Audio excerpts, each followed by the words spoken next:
अब ये सच्चिदानंद घन की वाणी सुनाते हैं। शंखों देह धरी तन योनी, नौ तत् के का बीज न भूनी, मोक्ष मुक्ति का लख्या न भेवा, बर में पुत्र व्यास सुख देवा। सतगुर मिला महादेव बंका, 84 की मिटी न शंका, 78 जन्म गौरी भरमाई, शिव को रुंड माला गल लाई।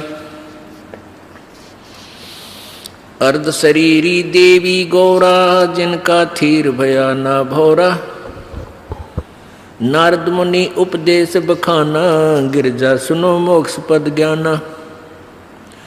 सुन हे देवी गौरा माई, 68 तीर्थ पर भी नाई, पिंड प्रदान किए कै बारी, खुली नहीं तेरी मुक्ति दुआरी। रुंडमाला शिव के गल माही, सो देवी तुम जानो नाही।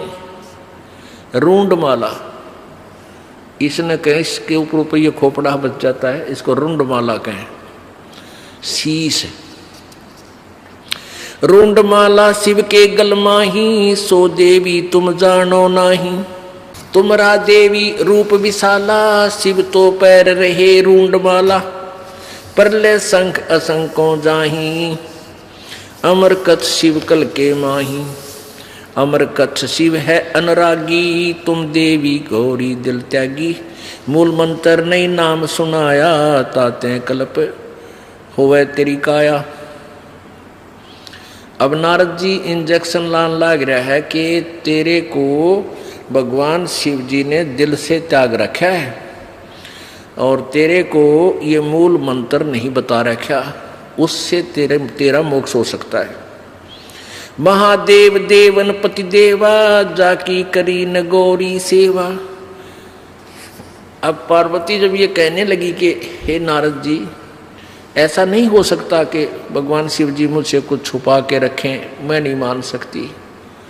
तो नारद जी क्या कह रहे हैं कि अभी तक तो आपने भगवान शिव जी को एक पति रूप में डील किया है, आज उनको गुरु रूप में डील करना। क्या बताते हैं? शिव है मोक्ष मुक्ति, महादेव देवन पति देवा, जाकी करी न गौरी सेवा।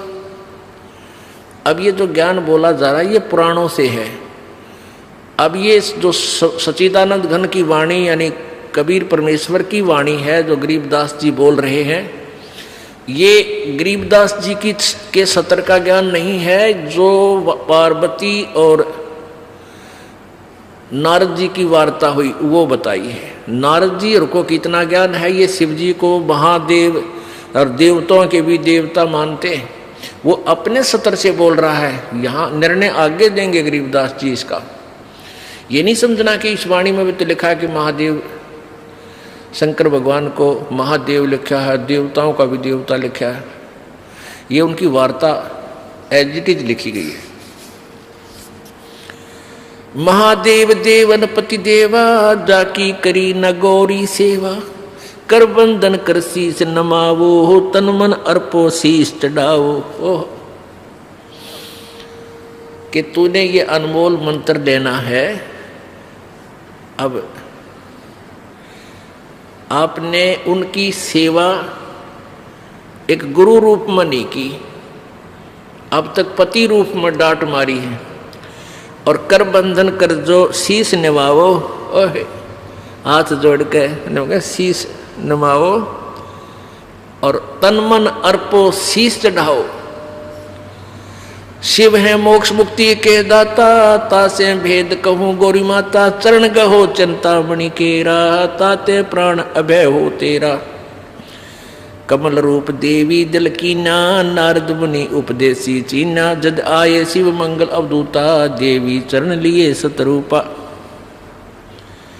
कमल रूप देवी दिल कीना, कमल जैसा कोमल और निर्मल दिल देवी ने यानी पार्वती ने किया। और कैसे उसके अंतःकरण में ये तरफ जागी कि वो नारद जी मिल गए। इसका वर्णन बता रहे हैं कि कमल रूप देवी दिल कीना, नारद मुनि उपदेसी चीना, जद आए शिव मंगल अवधूता, देवी चरण लिए सतरूपा। जब भगवान शिव जी घर पर आए तो पार्वती ने सच्चे दिल से सतरूपा उनके चरण पकड़े। चरण पकड़ बोलत रोवत है बाला, चरण पकड़ रोवत है बाला, मेरे शीश की ये रूंड माला, कि आपने मेरे सिर आपके गले में माला बना रखी। मोसे भक्ति दुराई देवा, मैं जानी नी तुम्हारी सेवा, आपने मेरे से भक्ति छुपा रखी है और आप किस तरह प्रसन्न होगे ये ज्ञान मुझे नहीं था। चरण पकड़ रोवत है बाला, मोरे शीश किए रुंडमाला, मोसे भक्ति दुराई देवा, मैं जानी नहीं तुम्हारी सेवा। मोसे भक्त दुराई स्वामी, हमसे भेद कहो निज धामी, मैं अबला हूँ बालक भोरी, पार निभाओ हमारी डोरी। मैं बाला हूँ, मैं अबला हूँ बाला भोरी, मैं एक बालक हूँ आपके सामने, भोली भाली हूँ, अबला हूँ यानी निर्बल हूँ, और मेरी डोली पार निभाओ, मुझे मोक्ष मार्ग बताओ। पूर्व जन्म की कथा सुनावो, मूल मंत्र हम शिव गो रहो। मूल मंत्र महबूब का ई सुनाओ मोही। देखो निर्णय आ रहा है कि मूल मंत्र महबूब का, उस परम प्यारे परमात्मा सत्य पुरुष का वो मूल मंत्र मुझे हे भगवान सुनाओ, और जुगन जुगन का पातक कटे छूटते दिल द्रोह। मूल मंत्र महबूब का ई सुनाओ मोही, जुगन जुगन पातक कटे छूटत है दिल द्रोही। भूल रही भव सागर हम ही, मोक्ष मुक्ति के दाता तुम ही, शीश पकड़ सुन देवी बाता, को उपदेशी मिला विधाता। अब ये तो नहीं ज्ञान तुम्हारा, हम सुभेद कहो परवारा, गिरजा कह सुनो शिव स्वामी, तारण तरण आद घन नामी। नारद मुनि उपदेश संबोधम, दीना ज्ञान ध्यान प्रमोदम, शिव समर्थ बोले हैं जब ही, गौरी ज्ञान सुनाया तभी। अब भगवान जब वो पार्वती जी भगवान शिव के चरणों में लेटी हुई थी, उसका सिर पकड़ के बैठाया कि बैठ, ये तेरे सत्र का ज्ञान नहीं, नो बता आज कौन मिला ऐसा भगवान आत्मा जो तेरे अंदर यह प्रेरणा पैदा कर गया मालिक पाने वाली, जो मैं युगों से नहीं कर सका। तो क्या बताती है, क्या कहते हैं भगवान शिव, शीश पकड़ सुन देवी बाता, को उपदेशी मिला विधाता। कि ऐसा कौन भगवान मिल गया, विधाता मिल गया, तेरे मन में फेर गया, तो क्यों करे भी ना सुन की थी मेरी बाता ने। शीश पकड़ सुन देवी बाता, को उपदेशी मिला विधाता, ये तो ना ही ज्ञान तुम्हारा, मोसे भेद कहो परवारा। कि तेरी बुद्धि का ज्ञान कोई नहीं जो आज तू बोल रही है। गिरजा कह सुनो शिव स्वामी, तारण तरण आद घर नामी। अब वो गिरजा बताती है कि कौन मिला। नारद मुनि उपदेश समोदम, दीना ज्ञान ध्यान प्रमोदम। कि नारद जी मिले थे तो भगवान शिव जी कहे बुलाओ नारद जी का, आज तेरी बुद्धि तो पलट गई ना, कद्दे भी ना सुना थी बाता ने। शिव शिव समर्थ बोलत है जबी, गौरी ज्ञान सुनाया तभी। कोट कल्प प्रलय जुग बीती, ज्ञान दान सभी परचीती। तुमरा मन नारद मुनि फेरा, सुनो ज्ञान तुम गौरी मेरा। बनखंड चलो गौरी दीवानी, पंछी सुने न हमारी बानी। के बनखंड में चलो, वहां को पक्षी भी हमारी बात ना सुन सके। जब शिव कर से लाई तारी, उड़ गए पंछी नर और नारी। जहां एक सूख्या तरवर ताक्या, शिव को आसन तावा रखा। जहां सुख का एक तरवर ताक्या, ताक्या कर ताकना अर्थ होता है बहुत चोर नजर से देखना। तकना कहते हैं इसने तू तकना नहीं चाहिए, देखना जरूर चाहिए। जैसे कहते हैं ना भाई तू ऐसे इधर किसी घर की तरफ तके था, तकना एक चोर नीति नजर से और देखना एक स्वाभाविक नीति से। तो ऐसे चोर नजर से ताक्या, देखा कि कौन सा स्थान हमें ठीक सूटेबल रहेगा जहां कोई पक्षी भी ना आ जाए, जहां एक सुख का तरवरता क्या शिव को आसन तावा रखा, जहां एक गंध अंड तिस माही तिस जानत है समर्थ साई। उसके अंदर एक गंदा अंडा पड़ा था उस खोखर में, उस वृक्ष की खोगड़ में। जुग असंग कल्प भर माया, पूर्व जन्म कोई पिछला आया। अब तुम सुनो गौरी मेरा ज्ञाना, आसन मुख कर कूट ईशाना, आसन पदम लगावो गोरा, मेर दंड सूदा कर बोरा।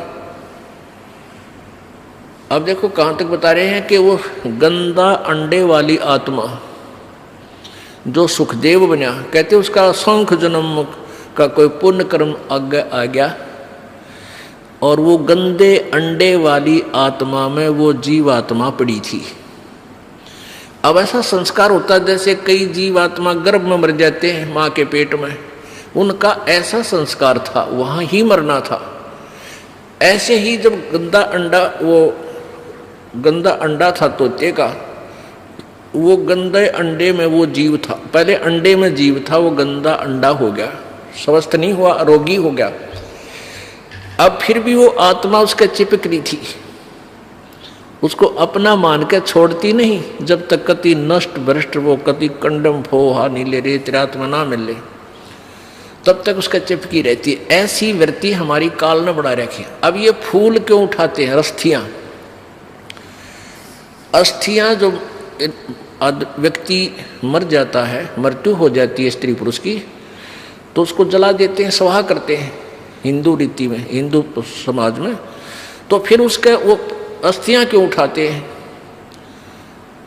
अब ये पहले जीवात्मा जाता है तपस्या पे, मनुष्य शरीरधारी, वहां इसका बक्कल उतर ले है, इसमें से जो गंध है वो निकाल कर फिर यो भेजा था धर्मराज के पास। धर्मराज के पास इसका ऑटोमेटिक कैलकुलेशन पावर है, ये इतने कर्म किए, ये तेरा जीवन जा भागवा, तो ये प्रेत बन जाता है मान लीजिए। तो प्रेत बनते ही फिर सीधा इसको पटकते हैं नीचे, यो सीधा आता अपने घर ने, घर में इतनी लंबी कील गाड़े पावे, फिर यो बार बार फिर देखता है तेरे शरीर को कहाँ ले गए थे, शमशान घाट में। वहां पहुंचता है ये सूक्ष्म शरीर में, ये प्रेत आत्मा बनकर। तो वहां वो अपनी हड्डियों को अपनी मान के उनका चिपक जाता है। अकिया मेरी या मेरी क्यों ताजा जला पावे, नारी पहचान हो सब उसकी तय, उसका चिपक जाए, ये है मेरा शरीर।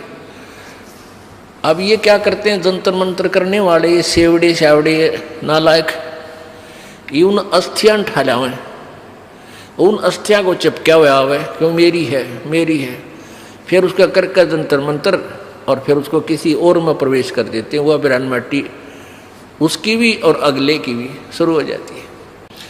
तो इन पेट भर संतों ने, ऋषियों ने, गुरुओं ने क्या सोचा कि इन एक धंधा और दे जा, जिसका मरे है यो स्त्री या पुरुष। उनको ये कहने लगे, इनके पास कोई मोक्ष मार्ग तो था नहीं कि इसका कल्याण हो जाए बेचारे का। तो वो यूं कहने लगे तुम इन सारी राख न डाल के और गंगा में बहा दो।